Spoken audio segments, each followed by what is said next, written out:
The message delivered before she could stop it. Asante stared at her phone screen for one full second of complete stillness, the kind that preceded catastrophe, the kind where your body understood what had happened before your mind was willing to accept it. 3 words. Sent at 2:53 in the morning to a contact labeled Kim Jae-hyun, Nova Management in her employee directory, a number she had stored the day she was hired and had never once intended to use. I love you. The reply came in 11 seconds. My office. Say it to my face. Mara's phone slipped from her fingers. It hit the marble floor of Noir's main lounge with a crack that sounded, in the silence of a closed club, like something breaking that wasn't the phone. She was on her knees anyway, had been for the last 20 minutes, working a red wine stain out of the marble near the VIP section with the focused, methodical persistence that had kept her employed at 3 different jobs for the last 4 years. The stain was almost gone. She had been thinking about Lily, about whether Mrs. Beck downstairs had remembered to give her the asthma inhaler before bed, about whether the school trip permission form was due tomorrow or Friday, about everything except the phone in her hand. She had meant to text her daughter. I love you, baby. Mama's on her way soon.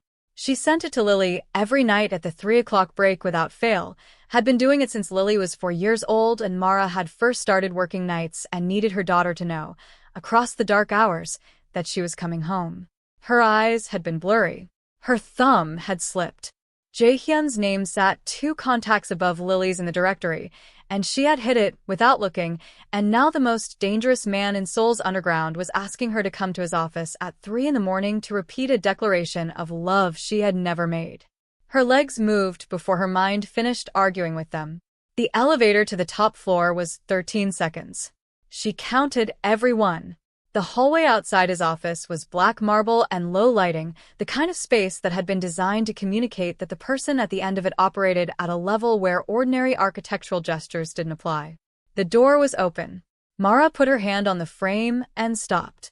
Kim Jae-hyun stood at the floor-to-ceiling window with his back to her, hands clasped behind him, looking out at Seoul the way a man looked at something he owned. He was in a black suit that fit in the way expensive suits fit people who wore them as a second skin rather than an occasion. His posture was the posture of someone who had never needed to take up more space than he was already taking up. Come in, he said. Close the door. She came in. She closed the door. The click of the latch was very loud. He turned.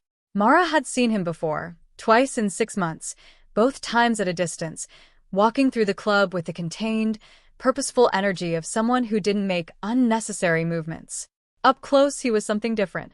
Sharp jaw, dark eyes with the quality of something very precise, a face that was striking in the way of things that were also slightly dangerous. He looked at her with a directness that didn't perform itself. Explain, he said. 1 word. It was a mistake. Her voice came out steadier than she had any right to expect. It was meant for my daughter. I text her every night at break. My thumb slipped. Your name was in the employee directory, and I wasn't. Prove it. He stepped forward, and she made herself stay still.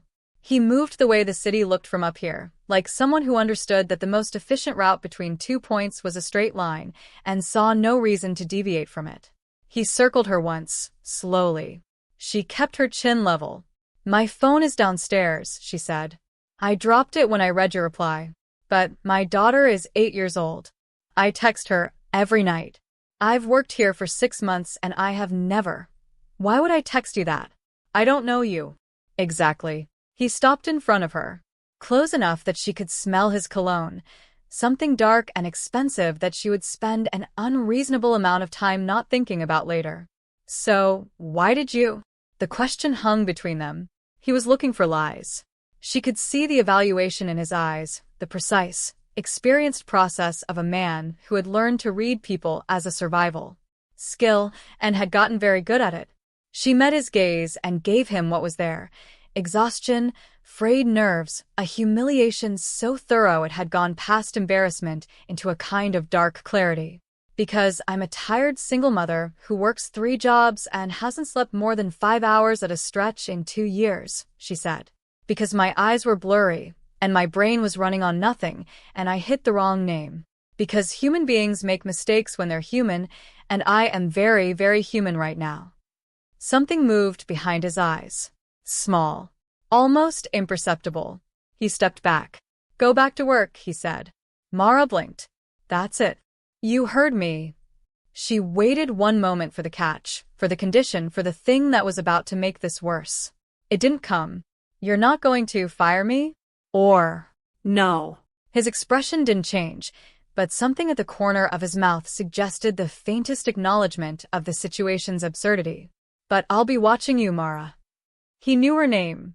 Of course he knew her name. She turned and walked out on legs that had made a private agreement to hold her up until she reached the elevator, and not a step further. When the doors closed, she leaned against the back wall and breathed. Downstairs, she found her phone on the marble where she dropped it, screen cracked across the corner, still functional. She stood over the wine stain she had been working on and looked at it and could not, for the life of her, remember what she had been thinking about before the world changed direction. She finished the stain. She finished the floor. She went home at 4:30 and lay in the dark next to Lily, who was warm and small and entirely unconscious, and stared at the ceiling until the Seoul dawn came through the curtains. He had said he would be watching. She didn't know what that meant. She was afraid she was going to find out. The attack came 3 days later, on a Friday at 4 in the morning. Mara had her bucket and her cart and half of the main lounge left to do when the lights cut to emergency red, and the sound she had never heard in real life but recognized from every film she'd ever watched reached her through the walls and floor. Gunshots. Distant, then not.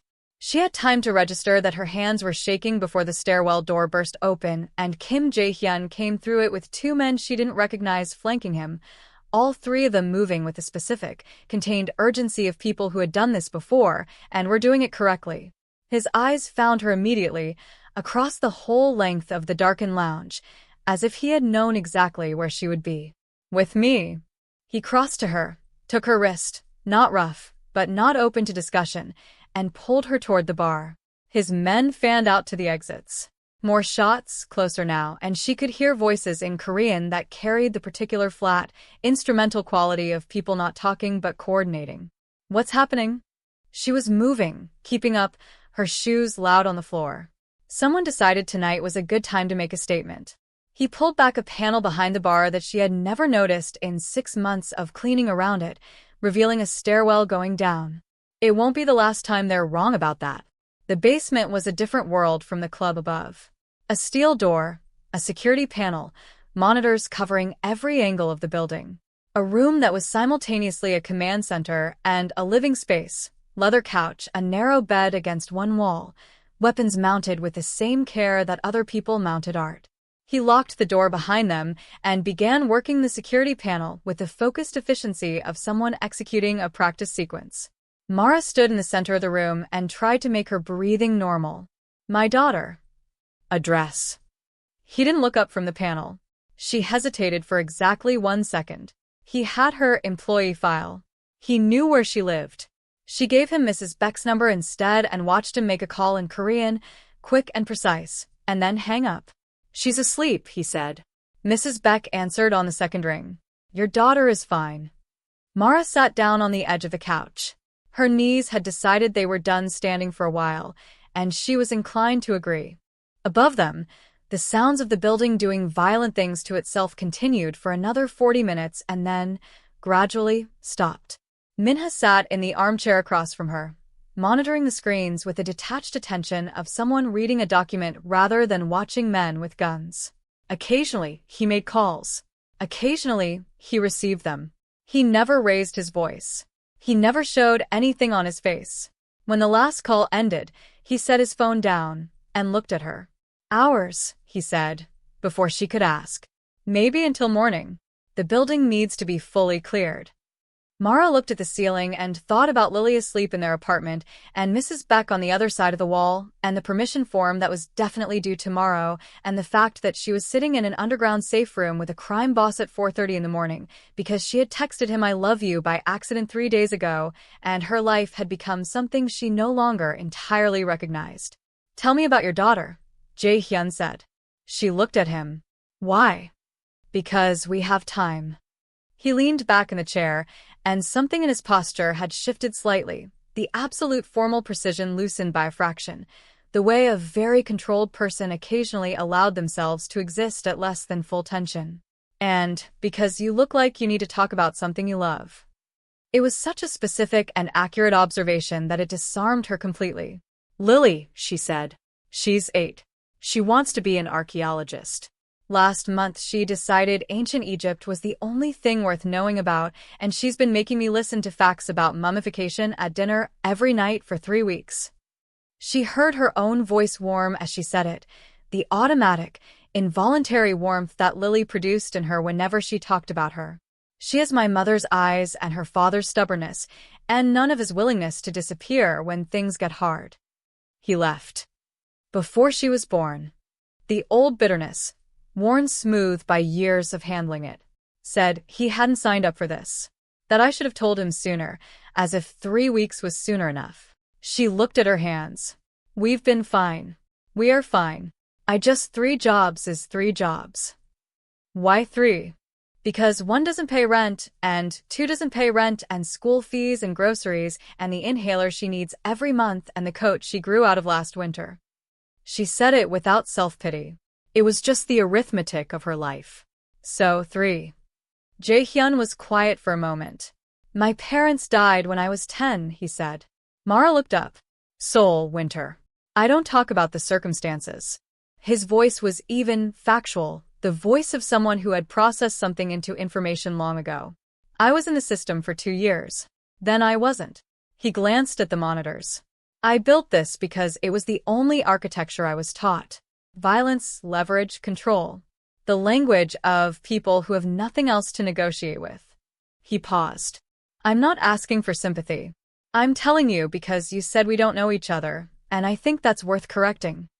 She looked at him in the red-tinged light of the safe room and saw, beneath the suit and the composure and the flat effect of a man who had learned to feel nothing in front of anyone, the outline of the 10-year-old who had needed the world to make sense and had been given only the vocabulary of survival to make it with. We're both still here, she said quietly. Yes. He held her gaze.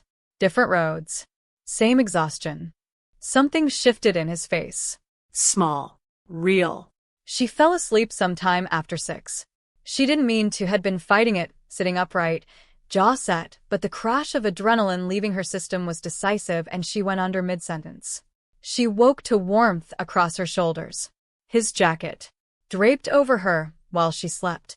She pulled it closer before she fully registered what it was, drawn by the warmth and the smell of it, sandalwood and something underneath that was just him, specific and unfamiliar and oddly steadying.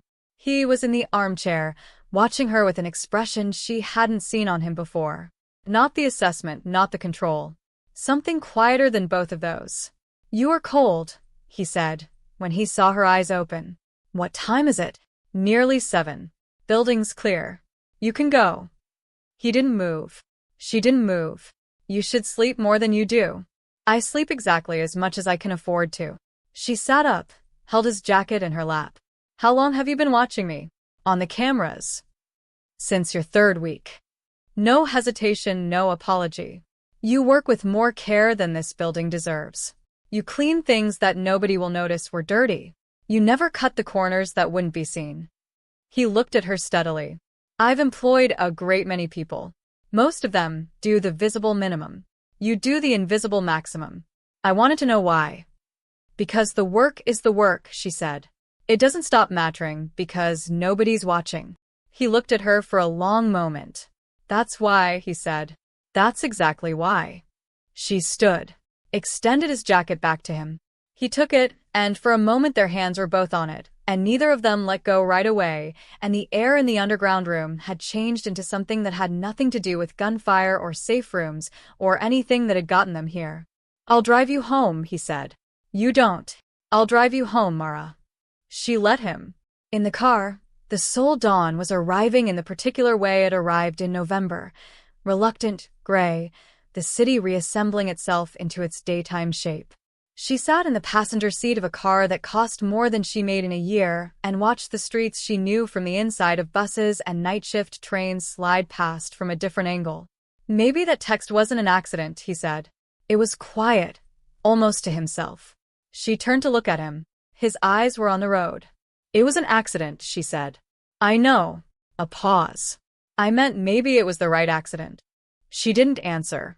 She looked back at the road and felt something she had spent a long time not feeling because she couldn't afford the consequences of it. Something warm and specific and directed at the man beside her who had covered her with his jacket while she slept and sent someone to check on her daughter, without being asked. She didn't answer. But she didn't deny it either. 3 days later, Jae-hyun's second-in-command found her in the car park after her shift. He was a lean man with cold eyes and the particular manner of someone who had learned that the most effective intimidation was the kind that sounded reasonable. He told her she was a liability. He told her what happened to liabilities in Jae-hyun's world, not to Jae-hyun himself, but to the people around him, the leverage that enemies found and used. He told her about what had happened to the last person who had been close to Jae-hyun and became a target, and he told it in enough specific detail that she understood he was not inventing it. And then he said Lily's name. Said it the way you said the name of someone you wanted the other person to understand was known, was findable, was a variable in the equation. Mara drove home with her hands so tight on the steering wheel her knuckles ached. She sat in the car park of her building for 10 minutes before she went in. She checked on Lily, who was asleep, her small chest rising and falling with the easy rhythm of a child who trusted the world to hold her. She went to her room and typed the resignation email twice before she sent it. Jae-hyun called 12 times that night. She watched his name appear and disappear on her screen and did not answer. He came at midnight. She had known he would. She opened the door because the alternative was him waking Lily, and because some part of her had been waiting since she typed the email for the conversation that was coming. He stood in her doorway in a dark jacket, no bodyguards, no armor. Just him, and the controlled fury of someone who was holding something in very carefully. Why are you quitting? Not a question. A demand. Because I have a daughter, she said. And you have enemies. And someone made it very clear tonight that those two facts together put her in danger. She held his gaze. I won't choose a man, any man, over my child's safety. I never have, and I'm not starting now. Something crossed his face. Who spoke to you? It doesn't matter. It matters. He was right. Her voice broke on the second word. She pressed on through it. Whatever this is, whatever has been building between us, it doesn't exist in a world where it's safe. Your world isn't safe. And I can't want someone who makes my daughter a target. She was crying now, quietly, the way she cried when she cried in front of people, which she tried never to do. I was falling for you, and it terrifies me, because you're everything I have no business wanting, and I knew it from the second I walked into that office, and I let it happen anyway, and now. Say that again, he said. His voice had changed. The controlled fury had gone, and something rawer was in its place. Which part? The part you're afraid of. She looked at him. That I'm falling for you. He stood very still for a moment.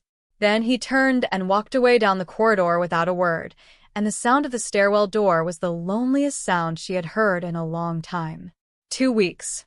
Mara worked the diner and the laundry and tried to remember what her life had looked like before 6 months ago. Before Noir, before the accident text, and the safe room, and the jacket, and the man who had covered her while she slept, and asked about her daughter, and told her about being 10 years old, and alone in a city that didn't care. Lily noticed. You're sad, Mama. I'm fine, baby. You cry in the shower. I can hear you through the wall. Said with the matter-of-fact accuracy of a child who had not yet learned to soften observations for other people's comfort. Mara pulled her close, pressed her lips to the top of her head, and held on. Mama lost a friend, she said. Was he nice? Children. They always found the center of it. He was complicated, she said. But yes, he was nice to me. Then you should tell him you're sad, Lily said, with the straightforward confidence of someone who had not yet accumulated enough experience to understand why that was complicated. That's what you tell me to do. The knock came on a Tuesday. 3 a.m. Rain against the windows, the particular heavy soul rain of late autumn that didn't announce itself, just arrived and committed. She knew before she opened it. Jae-hyun stood in her doorway in a white shirt with no jacket, soaked through, his hair flat against his forehead and his eyes carrying something she had not seen in them before, Not the control, not the evaluation, not even the carefully managed crack she had seen in the safe room. This was unmanaged. This was a man who had made a decision and was executing it with the same directness he brought to everything, including apparently standing in the rain. "I exiled him," he said. "The man who threatened you. He's gone. He won't come near you or Lily." Mara gripped the doorframe. "I've spent 2 weeks trying to convince myself you were right," he continued.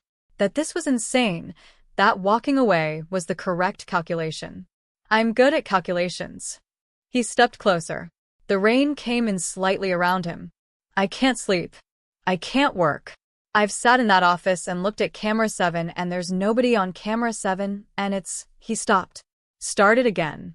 "I'm cleaning it up. The businesses. All of it. It'll take time. The lawyers are already working. I'm done with the parts of this life that make you a liability. I'm done with all of it. Jae-hyun. I built everything I have to fill the space where a family should have been," he said. 11 years of acquisition and control and leverage, and it filled nothing. You fill it. You and Lily, and the way you clean things nobody's watching, and the way you talk about dinosaurs at dinner. His voice broke on the last word, just slightly, just enough. "I know what I'm asking. I know my past, and I know my world, and I know I have no right to stand in your doorway and ask you to take a chance on someone like me. But I'm asking anyway, because I don't know how to not ask." The rain fell between them. "Say it," she said, barely above a whisper. "The thing you came here to say." He looked at her. "I love you." Rough, honest, without packaging. "I love you, Mara. I think I have since the night you stood in my office with cracked knees and raw hands and told me that humans made mistakes when they were human and looked me in the eye while you said it." His hands came up, framing her face, without touching it yet, hovering. "I love you. Say yes." She closed the distance. She kissed him the way she had been not thinking about kissing him for 6 months, with everything that had been accumulating in the space behind every reasonable argument against it. He kissed her back like a man who had spent 2 weeks reminding himself why he shouldn't and had run out of reasons. When they broke apart, his forehead came to rest against hers. "I love you too," she said. "I think the text knew something I didn't." He laughed. She had heard him produce social sounds before. Polite, controlled, adequate. This was different. This was a real laugh, low and surprised. The laugh of someone who had not expected to find themselves standing in a stranger's doorway in the rain being kissed and told that a misdirected text message had been prescient. "The best mistake I ever made," he said. "I made it," she pointed out. "The best mistake you ever made on my behalf." He knelt then, right there in the doorway with the rain coming in and soul dark and awake around them, and took both her hands. "I know who I've been," he said. "I know what it will take to become who I'm telling you I want to be. I'm not asking you to take my word for it. I'm asking for the chance to show you, every day, that this is real." He looked up at her. "You and Lily deserve someone who shows up. I want to be that person. Let me." She pulled him to his feet. "You don't kneel for anything," she said. "For you, I would kneel every day of my life." "Get up," she said. "And come inside. You're soaking my floor." He came inside. 6 months after the rain and the doorway, and the words neither of them had planned to say, Mara Asante stood in the kitchen of an apartment in Mapogu, not a penthouse. She had declined the penthouse, making tea at 7 in the morning while Seoul assembled itself into a Tuesday outside the window. It was a good apartment. Space for Lily to have her own room, which she had immediately covered in archaeological dig site posters and a timeline of ancient Egyptian dynasties that ran the full length of one wall. Space for Mara to study at a proper desk, because she was 6 weeks into the business administration program at a university 40 minutes away by subway, which she attended 3 mornings a week while Lily was at school. She had quit the laundry job first. Then the diner. Jae-hyun had not said "I told you so." He had said, "What do you want to study?" and she had told him, and 2 weeks later the enrollment forms had been on the kitchen table. "You don't have to do everything for me," she had said. "I'm not doing it for you," he had said. "I'm doing it because watching you not have time to think is unbearable, and I have the means to fix it, and fixing it makes me useful, and I like being useful to you." It was, she had decided, the most Jae-hyun way to express love that she could imagine.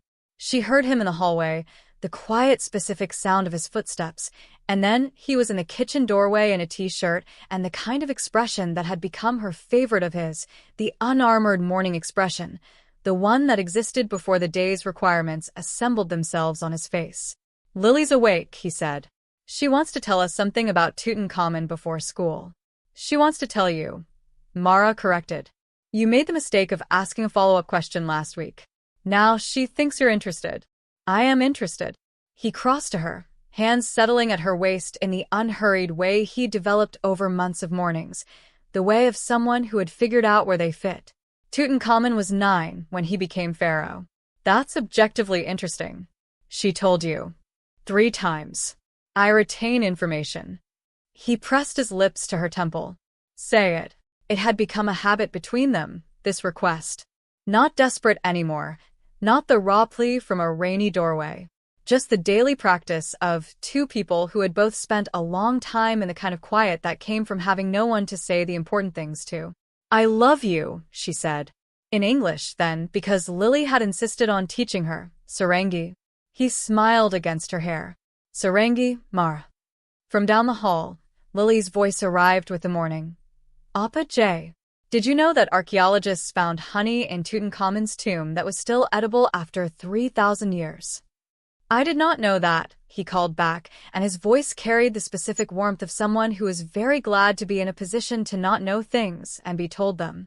Mara held her cup and listened to the sound of her apartment being full, her daughter's voice and Jae-hyun's responses, and the Seoul morning coming through the windows, and thought about a cracked phone screen on a marble floor and a text message sent to the wrong name and the 11 seconds it had taken for the most dangerous man in the city to reply.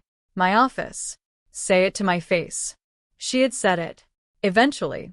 In a rainy doorway at 3 in the morning, after all the wrong reasons and the right fears, and the 2 weeks of crying in the shower, where she thought Lily couldn't hear. And here was what it had become. She thought sometimes about the arithmetic of it, the tired thumb, the blurry eyes, the 2 names alphabetically adjacent in a directory.